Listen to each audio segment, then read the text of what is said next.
এখানেই অবস্থিত দেবী সতীর 51 পীঠের একটি অংশ, মা ভ্রমরী দেবীর রূপ নিয়ে। এখানে মায়ের চরণ অবস্থিত আছে।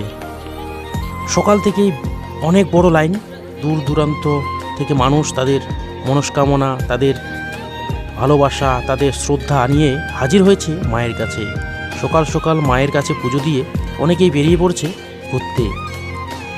আমাদের গাজলডোবায় অবস্থিত ঝুলন্ত ব্রিজ, রিসেন্ট এটার উদ্বোধন হয়ে গেছে, উদ্ঘাটন। অনেক মানুষ দূর দূরান্ত থেকে এসছে তাদের প্রিয়জন বা প্রয়োজনের কারণে। অসংখ্য ভিড়, অসংখ্য ছোট ছোট স্টল, খাবারের দোকান, আর সামনেই মাঘী পূর্ণিমায় এখানে অনুষ্ঠিত হতে চলেছে বাৎসরিক মেলা। সেই মেলা চলে 3 থেকে 4 দিন। দূর দূরান্ত থেকে মানুষ তাদের আপন